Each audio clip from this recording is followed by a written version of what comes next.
जय राम जय जय राम।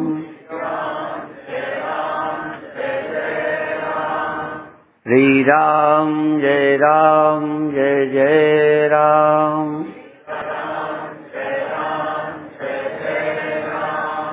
श्री राम जय जय राम।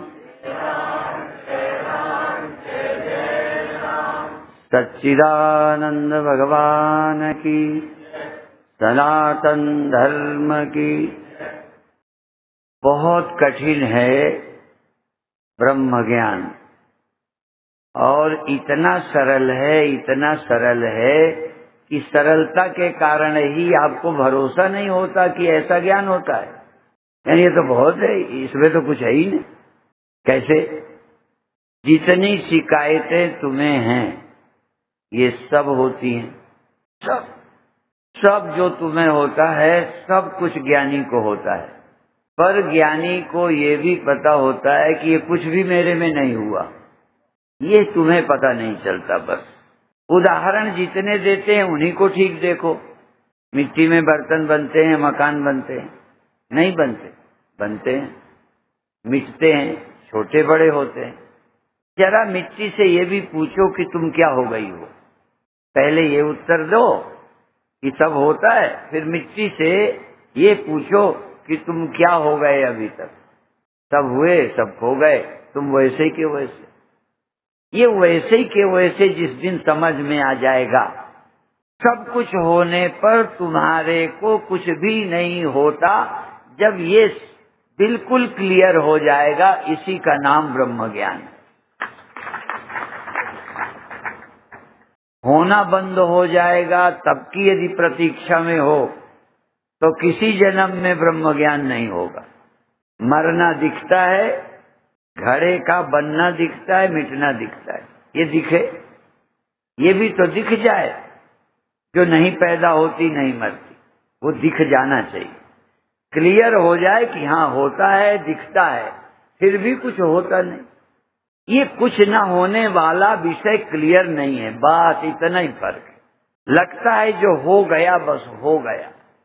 और भी हमारे यहाँ बोलते हैं ये जगत अविद्या अंतःकरण का परिणाम है और चेतन का विवर्त है।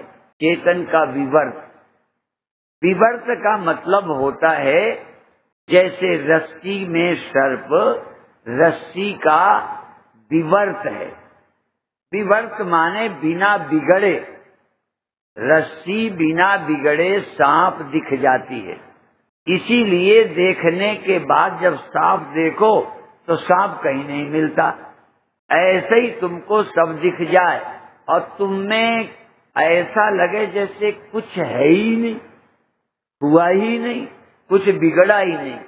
ये जिस दिन दिखने लग जाए बस तुम्हारा काम बन जाए। शर्त है लेकिन। और भी उदाहरण हम लोग देते हैं कि दूध दही बनता है, फिर दूध नहीं बनता। क्यों? दूध बिगड़ कर दही बनता है, दूध रहते हुए दही नहीं बन जाता। ये आत्मा बिगड़ कर जीव नहीं बनता, ये आत्मा बिगड़ कर जन्मता मरता नहीं है। आत्मा ज्यों का त्यों रहते दिख जाता है।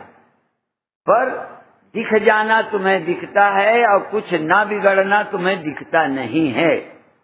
ज्ञानी उसे कहते हैं जिसको ये सब बिगड़ता दिखने पर भी अपना आप बिना बिगड़ा दिख जाता है। ये शर्त है। तुम सोचते होगे अभी ये सब आश्रम की बात थी, लोग चढ़ा रहे हैं, दे रहे हैं, खुश हो रहे हैं, कई लोग फंस गए होंगे, हमें भी खुशी हो रही है। हम कहते हर्ष नहीं होना चाहिए, हमें हर्ष होता है, ठीक है ना, हमें होता है। पर हमें कहीं कहीं अंदर दिखता रहता है कि ऊपर ऊपर सब हो रहा है, भीतर तो ज्यों का त्यों। ये जो भीतर की नजर है, एक्सरे की नजर, कपड़ा पहने या कपड़ा निकाल भी दो, चमड़ी ऊपर लगी, हड्डी का फोटो। एक्सरे का मतलब क्या है? चमड़ी दिख रही है फिर भी हड्डी का फोटो आता है। इतना सा क्रेक है वो भी आ जाता है ना। ये सब शरीर रहते, जिसको इस शरीर और मन के पीछे, जिसके पास एक तरह से भी सूक्ष्म बुद्धि है, जिसको अपनी सच्ची मैं का पता चल जाता है, ऐसा ब्रह्मज्ञानी सदा निर्लेप रहता है। ब्रह्मज्ञानी सदा निर्लेप, जैसे जल में कमल अलेप, कि जल के बाहर कमल अलेप। बोलो, जल के जैसे जल में कि बाहर, ऐसे ही ब्रह्मज्ञानी जगत में सबके होते हुए भी अलेप रहता है। हर्ष विषाद जिसे छूता नहीं, होता नहीं। हर्ष और विषाद जिसको छूता नहीं, लाभ हानि जिसे नहीं छूते, जन्म मृत्यु जिसका स्पर्श नहीं करते, होते हुए भी दिखते हुए भी जिस ज्ञानी को जन्म मरण नहीं छूता, या होते दिखने पर भी जिस ब्रह्म ज्ञानी को मैं जन्मता मरता हूँ ऐसा नहीं लगता, उसी का नाम ब्रह्म ज्ञानी है। कठिन कितना है और आसान कितना। कठिन समझ नहीं आता, इतना कठिन है। आसान इतना है कि उसके बाद कुछ करने की झंझट ही नहीं, ना अलेप होने की कवायद करनी है।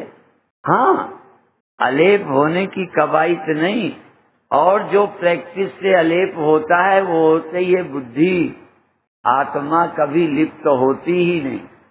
आत्मा को अलिप्त करने की प्रैक्टिस नहीं, आत्मा को अलिप्त समझने की कोशिश। और जब जब तुम्हें लिप्तता की फिर भ्रांति हो, एक बात और बताएं, अलिप्तता की भ्रांति तुम्हें लगती है कि अलिप्तता सच्ची लगती? लिप्तता की भ्रांति लगती है कि लिप्तता सच्ची लगती? और अलिप्तता का भ्रम हो जाता है या अलिप्तता सच्ची है? दो बातें समझना। अलिप्तता की कल्पना करते हो या अलिप्त है? अलिप्तता का फेस, विश्वास, धारणा है या अलिप्त है? और यदि अलिप्त है ये क्लियर हो ही गया तो अलिप्त होने का भय क्या है? अभी आप अलिप्तता का ख्याल लाना चाह रहे हो। जैसे आपको लगता है कि निर्धन आदमी को धनी होने की कल्पना कराई जा रही, जैसे आप निर्धन आदमी को धनी होने को कहो मैं धनी हो गया हूँ, मैं धनी हो गया हूँ। कहता अच्छा नहीं मानते तो कह देता हूँ कि धनी हो गया हूँ। आप जबरदस्ती डंडे के जोर से, अरे न डंडे का जोर, प्रवचन के जोर से कहलवाते हो कि नहीं मरता हूँ, तो कह देता हूँ मैं नहीं मरने वाला हूँ, मैं नहीं मरने वाला हूँ। अच्छा मैं नहीं मरने वाला, नहीं मरने वाले हो, समझ आ गया। अब प्रैक्टिस क्या करोगे? कोई गपोड़े का कहा नहीं है।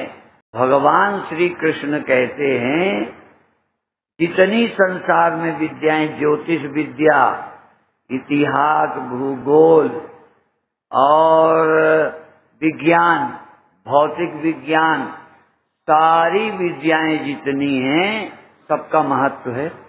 नहीं तो कह देते और सब विद्या ही नहीं है।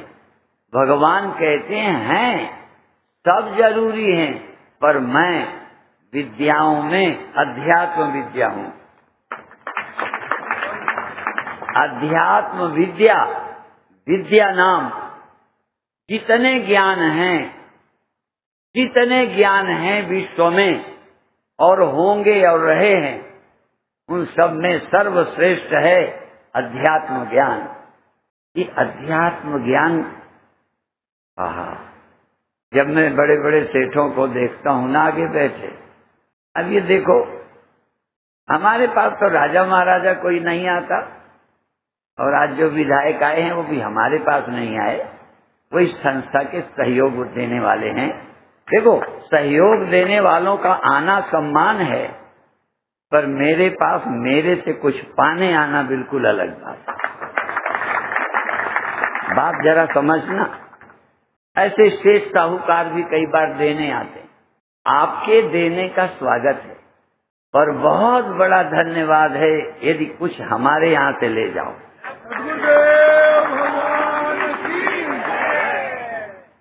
और जिस दिन हमारे यहाँ से ले जाओगे उस दिन से तुम्हें देने का अभिमान हो जाए तो मुझे कहना।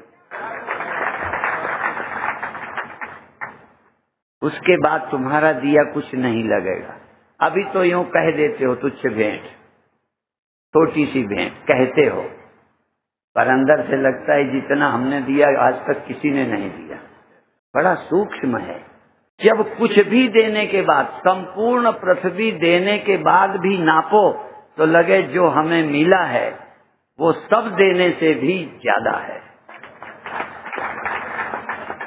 इसीलिए उपनिषदों में कहा है संपूर्ण पृथ्वी का दान करने पर, सभी तीर्थों में स्नान करने से और जितने भी कर्म कांड कर लेने के बाद भी जो संतुष्टि नहीं मिलती वो ब्रह्म ज्ञान से मिल जाती है।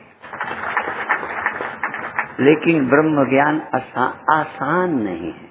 ब्रह्म ज्ञान के बाद सब आसान है। सच, फिर राजा बन जाओ, रंक बन जाओ, कुछ बन जाओ, झाड़ू देने वाले बन जाओ, भगवान तो पत्तल उठा लेते हैं। आप सीखोगे कहीं? राम तो जंगल चले जाते हैं, मर जाओगे यदि राम की तरह तुम्हारे साथ व्यवहार हो जाए। यहाँ तो टिकटें न मिलने पर सब दुर्दशा हो जाती। राम का राज्य तिलक की घोषणा है, सुबह वनवास होता है, हम मुस्कुराते चले जाते। जानते हो इसका नाम है विद्या। इस ब्रह्म विद्या पाने के बाद दरिद्रता मिट जाती है। और इसी ब्रह्म विद्या को प्राप्त ज्ञानियों के लिए कहते इंद्रोपी, हमारे पृष्ठ जी हैं, इंद्रोपी रंकवत भाति का कथा नृप कीचका। ये कीड़े के समान, राजाओं की क्या गिनती, इंद्र भी उसे रंक लगता है।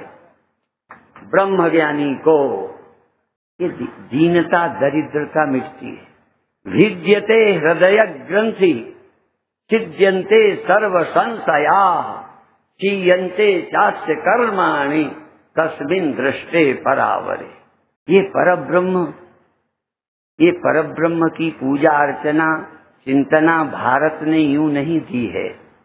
ग्रंथ पढ़िए, हृदय की ग्रंथियां, कॉम्प्लेक्स, ग्रंथि माने कॉम्प्लेक्स, इन्फीरिटी सुपीरिटी, कॉम्प्लेक्स, क्षीयन्ते चास्य कर्माणि, कर्म का प्रभाव, कर्म का लाभ खो जाता है। कर्म का लाभ, कर्म का प्रभाव, कर्म से जो तुम निर्मित अपने को करते हो सब खत्म। कर्म तुम्हें बना ही नहीं सकता। ब्रह्म ज्ञानी का निर्माण कर्म नहीं करता और सबका निर्माण कर्म करता है। कोई पुण्य से बन रहा है, कोई पाप से बन रहा है। अपने कर्मों से तुम बना रहे हो अपने को स्वर्ग के लायक, नरक के लायक। दुख में डालते हो, सुख में ले जाते हो कर्म से। उपनिषद कहता है कर्म ही खत्म, कर्म क्षीण हो गए, कर्म जीर्ण हो गए, सड़ गए, गल गए, जल गए। ज्ञानाग्नि दग्ध कर्मा, ज्ञान की आग में कर्म जल जाते। आप तो कर्मों से अपना निर्माण कर रहे हो। गीता कहती कर्मों को आग लगा दो। मेरे गुरुदेव कहते थे लगाकर सब कर्मन में आग, अरे मन निज स्वरूप में जाग, अपने स्व में जाग। यहाँ कर्म में आग लगाने के लिए कहते हैं, गीता में ज्ञान के कर्म लगाने को गीता कहती है, भगवान कहते हैं। और जानते हो कर्मण्येवाधिकारस्ते मां फलेषु कदाचन मां कर्म फल हेतु भू माते संगोत्सु अकर्मणि। कर्म का त्याग नहीं करना, पर कर्म से अपने को बनाना नहीं। कर्म बना देना, कर्म से औरों का काम कर देना, कर्म से अपना काम मत करना। ज्ञान तेरे को तृप्त कर दे, ज्ञान से तू पूर्ण हो जा, औरों को कर्म से पूर्ण कर। कर्म औरों के लिए हो, खेती करना अन्न तेरे लिए, चारा जानवरों के लिए। कर्म तो औरों के लिए, तू कर्म अपने लिए कर रहा है। तू दान भी अभी अपने लिए कर रहा है। मैं ऐसे लोगों को देखना चाहता हूं जब दान भी देने आए और कुछ पाना ना हो। हाँ, अभी लगता है तुम दे रहे हो, पर मुझे लगता है भिखारी हो। ऊपर से दे रहे हो, भीतर से मांग रहे हो। तुम उस मन को पढ़ो, जल्दी नहीं दिखाई पड़ेगा कि आप लेने आए हो कि देने आए हो। जानते हो, हम जिस ब्रह्म विद्या के देश में जन्मे हैं, हम अपने को भाग्यशाली मानते हैं। हम अमेरिका में जन्म कर नहीं। एक भारतीय कहता है अमेरिका में, कहते इतने पुण्य तो नहीं हैं कि हम देवता बने, मनुष्य बने, ऐसे हम कर्म ठीक नहीं करते, तो चलो जानवर ही बने, कुत्ते ही बने, पर अमेरिका के बन जाए। हाँ, मैंने एक भारतीय से सुना। और एक मुसलमान कहता है कि मैं वृंदावन का कुत्ता बनना पसंद करूंगा। जानते हो, हम कहते हैं कि हम भारत के गरीब होना पसंद करते हैं, पर अमेरिका के अमीर होना हम पसंद नहीं करते। जानते हो कारण? यहाँ वो विद्या है जिसकी नजर में इंद्र भी छोटा लगता है, ऐसी विद्या है भारत के पास। इस विद्या के कारण हम जगत गुरु हैं। इस विद्या के कारण, यह विद्या आप ले जाओ। जैसे अन्न क्षेत्र में अन्न बंटता है, भोजन बंटता है, गर्मियों में जल बंटता है, कहीं छतरी बंटती हैं। भाई देखो, ये गंगोत्री के क्षेत्र में आज ज्ञान बंट रहा है। ज्ञान, यदि ज्ञान ले जा सको, ज्ञान तुम्हारे साथ रह जाए, तो किसी संतई का तो कहना है, तुम संतों के कहने को ऐसे जैसे लोग कहते हैं ना, ऐसे ही सुनते हो। काल के माथे पग धरूं, किसी ने कहा है, काल के माथे पग धरूं सतगुरु के उपदेश। काल तो हमारे सिर पे चढ़ा है। वो कहता है काल आ जाए तो उसके सिर पर मैं लात रखूंगा। एकदम ये है भारत की विद्या। और तुम भारत की विद्या से विमुख होकर कुछ विकास और कुछ बाह्य कुसंस्कृति के जाल में अपना वेशभूषा जीवन बदलकर किसका अनुकरण कर रहे हो? तुम्हारी यह विद्या तुमको जानते हो क्या बनाती? धरती पर गुरुवाणी कहते मानस से देवते किए, मानस से देवते किए, करत न लागी बार, देर नहीं लगती। ये नर से नारायण बना देती है विद्या। और यदि इसके भूल गए पाश्चात्य नकल की, तो नर से पशु बनोगे, पशु। जैसे पशु को न मर्यादा है खाने की, पीने की, जीने की, सेक्स की, मर्यादाहीन जीवन बनेगा। और यदि तुमने ये विद्या प्राप्त की तो तुम देखने में नर होगे, पर तुम नारायण होकर विचरोगे। राम नारायण हैं, कृष्ण नारायण हैं, भगवान हैं शिव, शरीर दिखने पर भी साक्षात भगवान। ऐसे ही तुमको लोग समझेंगे आदमी। लोग तो कृष्ण को भी आदमी मानते हैं। भारत में बहुत वैदिक एक संप्रदाय है, वो कहता है हम कृष्ण को महापुरुष मानते। और हम क्या कहते हैं? जो कृष्ण को अभी भगवान नहीं समझा वो वेद को ही नहीं समझा। जानते हो? और जो कृष्ण को भगवान नहीं समझा वो व्यक्ति भी कैसे कभी भगवान होगा? ये तो नर कैसे नारायण हो सकता है जब नारायण नहीं नारायण है? समझते हो? हम यहाँ बिल्कुल भिन्न हैं। हम भगवान कृष्ण को साक्षात ब्रह्म हैं। व्यक्ति अर्जुन को दिखते होंगे, अर्जुन को तो पहले यादव दिखते थे, सखा दिखते थे, गुरु भी नहीं दिखते थे। धीरे धीरे सखेति मत्वा प्रसभम यदुक्तम, हे कृष्ण हे यादव हे सखेति अजानता महिमानम तवेदम मया प्रमादात प्रणयन वा। मेरी अज्ञानता से, प्रमाद से जो तुमको मैंने दोस्तों की तरह, ए अहिरवा इधर आ, गाय चराने वाले ऐसे ही बोलते हैं। हमने भी चराई है, हमें गर्व है। हमारे भगवान का नाम गोपाल है, गोचारण। आजकल ये कर्म बदनाम हो गए। हमारे भगवान ने तो सब चीजों को सम्मान दे दिया, गाय चराकर सम्मान दिया। हमारे भगवान गाय चरा सकते हैं और भगवान हो सकते हैं। और दुर्भाग्य ये है कि गद्दी में बैठ के भी लोग हमारे तो द्वारकाधीश, हाँ, गद्दी में बैठ के भी भगवान रहते हैं। आजकल गद्दी में बैठ के लोग शैतान हो जाते हैं। जो थोड़े बहुत थे भी इंसान वो भी नहीं रहते, दिमाग खराब हो जाता है। तभी कहा था ना कि हमारे यहाँ सिख समाज में प्रचलित है, तप सो राज और राज से नरक। क्यों नरक हो जाएगा राजा होके? दूसरा समझ लो, बीमार होके स्वस्थ, स्वस्थ होके बीमार होते हो कि नहीं? बीमार होके स्वस्थ होते हो कि नहीं? क्यों होते हो? जरा सावधान होते हो, दवा खाते हो, परहेज करते हो, ठीक हो जाते हो। जब ठीक हो जाते हो तब फिर मनमानी करते हो तो बीमार हो जाते हो। तब किया था तो राजा बन गए, और राजा बन के गड़बड़ किया तो फिर चले गए पुनर्मूसिको भाव, जानते हो। पर जिसको कुछ होने की ललक न रह गई, सिर्फ करता हो। भगवान औरों को देखो, जनक का तो देते ही हैं, भगवान को अपने समान उदाहरण कोई मिला नहीं। भगवान कहते नानवाप्तम अवाप्तव्यम त्रिषु लोकेषु किंचन, मुझे तीनों लोकों में कुछ पाना नहीं। विश्वास करते हो भगवान का? मानते हो भगवान को कि गपोड़ा मानते हो? मैं जान के बोलता हूं, भगवान कहते हैं इस तीनों लोकों में कुछ भी नहीं है जो मुझे प्राप्त ना हो, और जिसके पाने के लिए मैं काम करूं, मुझे सब प्राप्त है। पर भर्त एवच कर्मणि, कब ये गीता तुम्हारी खोपड़ी में धंसेगी कि कुछ पाना नहीं है फिर भी हम कर्म करते रहेंगे? अभी तो हम दरिद्र हैं, कंगाल हैं, भूखे हैं, अतृप्त हैं, ये मिल जाए, वो मिल जाए, वो मिल जाए।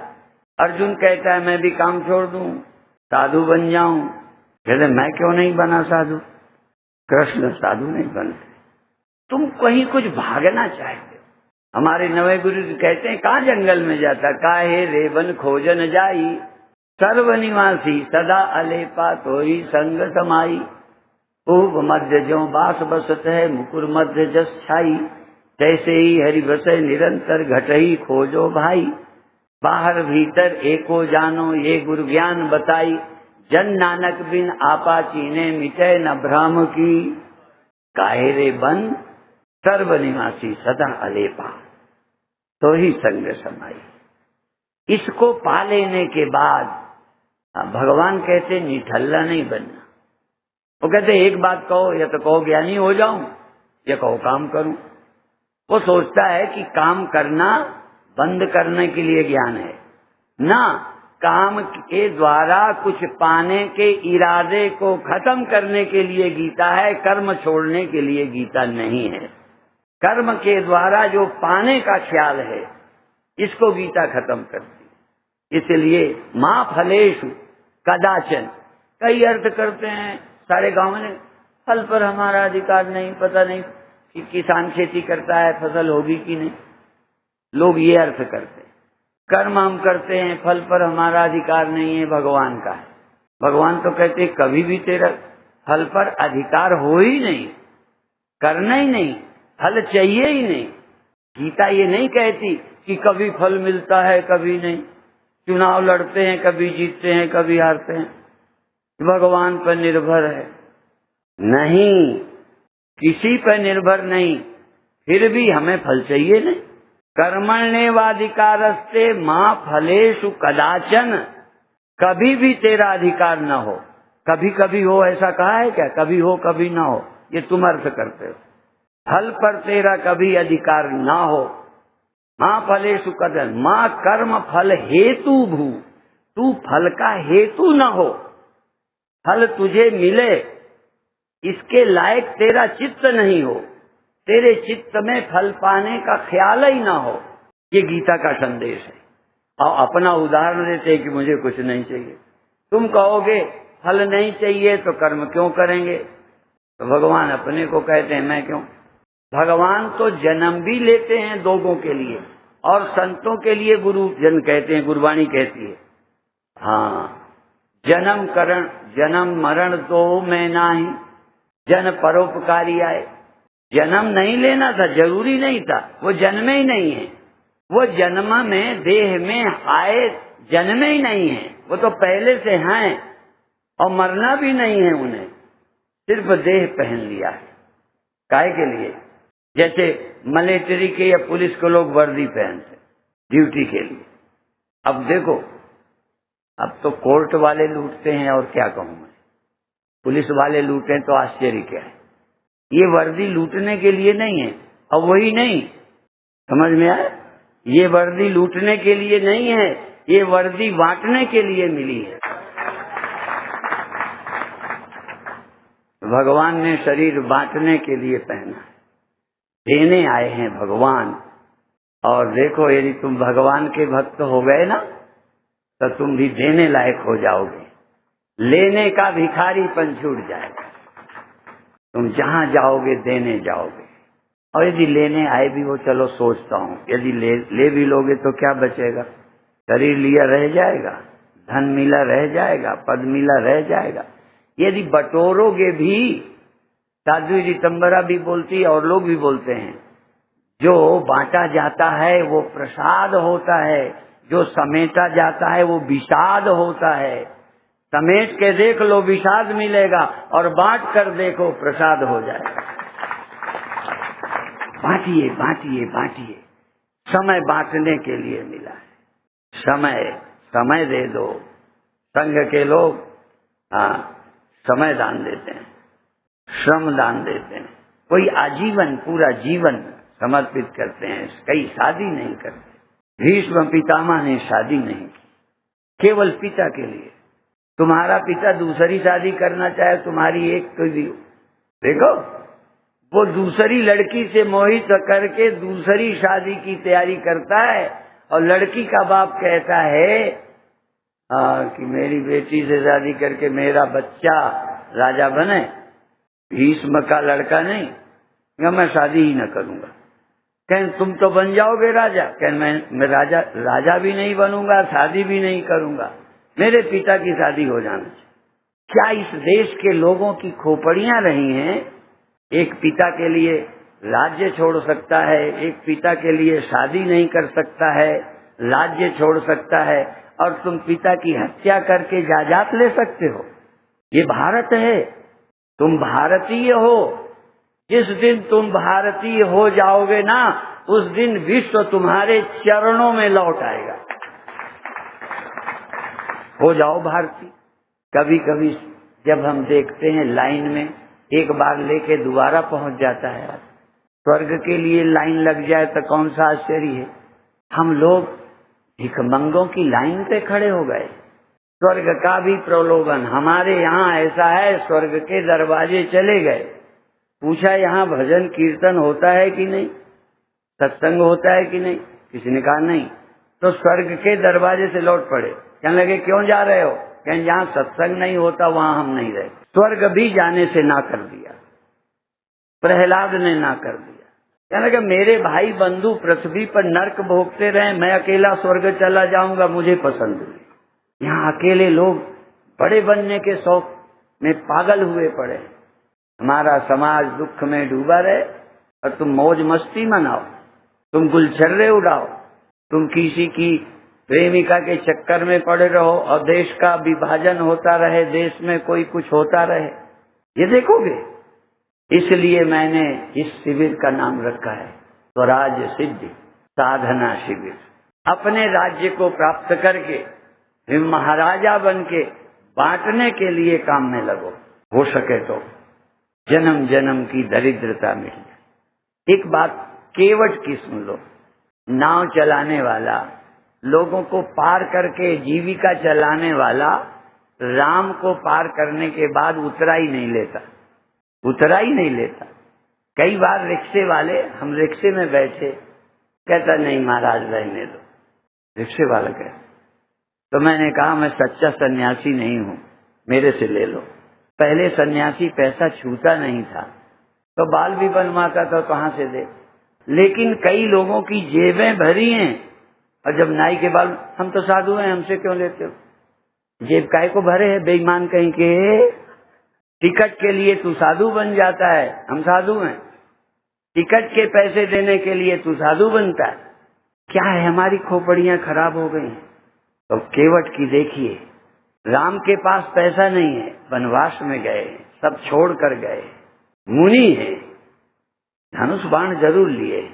एक बार जब वामदेव जी का शरीर छूटा तो एक अच्छे रामायणी कहते हैं वामदेव जी महाराज महान विरक्त थे, तो जब देश का काम करने लगे कभी भी सभाओं में नहीं बोलते थे, संतों को पढ़ाया करते थे। तो विश्व हिंदू परिषद के द्वारा आंदोलन में सभाओं में बोले तो किसी विद्वान ने पूछा कि आप इतने विरक्त होकर इस सभाओं में क्या पड़े हो पचड़े में? इन राम को मुनि वेश बनाकर मुनि बन करके जंगल में जाने का आदेश था, कपड़े छोड़ दिए, बलकल चीर पहन लिए, बाल नहीं बनवाए, पैरों पे जूते नहीं पहने, इतना त्याग कर दिया, राज्य छोड़ दिया, पर धनुष बाण नहीं छोड़ा क्योंकि वो देश के लिए जरूरी था। देश के लिए हम त्यागी बन जाते हैं। राम जन्मभूमि का आंदोलन तो कह देंगे हम साधु हैं, और आश्रम का मुकदमा आ जाए तो हम साधु नहीं, फिर हम भाई को मरवा दें। जानते हो किसे त्याग कहते हैं? जिन्होंने देश के लिए अपनी सन्यास को भी छोड़ सकता है। हम जहाँ साधु बनना है तहाँ तो असाधु होते हैं, जहाँ साधु बनना चाहिए तहाँ नहीं बनते। नहीं, समाज के काम करने के लिए त्यागी हो जाते हो। राम धनुष बाण लेके जाते हैं, हाथ में कुछ नहीं है, पैसा नहीं है, धनुष बाण भी दिखा सकते थे मल्लाह को, पैसे मांगता है, वो तो मांगता भी नहीं। पुलिस वाले रिक्शे में बैठ जाते हैं ना, उतर के पैसे मांगता है। हम सारे लोगों को समाज में देखते हैं, भगवान ने हमको आंख दे दी है ना, बस बुराई भी खूब देखता हूँ और ब्रह्म को भी खूब देखता हूँ, दो ही चीजें देखता हूँ, और दोनों दिखता है इसलिए दोनों का काम करता हूँ। और मेरे को या तो ब्रह्म प्यारा है या राष्ट्र प्यारा। तो केवट जब पार जाता है तो राम उतर जाते हैं, सीता उतर जाती है। राम को संकोच है कि उतराई कहाँ से हुई। राम को प्रभु उसका पूछे, जिन्होंने कभी किसी की बेईमानी नहीं की, किसी का पैसा नहीं खाया, श्रम का पैसा रोका ना हो, ऐसे घरों का जन्म हो, वो उतराई देने लायक आज न हो, संकोच होगा ही। और सीता समझ गई। तुम पतियों की समझ जाती हो ना। देखो पति पत्नी कौन? जो जानती है पति की नेचर को कि राम आर्य हैं, ये किसी का पैसा रोकना इन्हें कितना बुरा लग रहा होगा, तो अपनी मुंदरी दे देती, तू उतराई दे दो। और जहाँ मुंदरी उतार कर देना हो तो केवट इतना बुद्धू नहीं है कि समझ जाए इनके पास कुछ नहीं। समझ गया, कहता नहीं हमें उतराई नहीं चाहिए।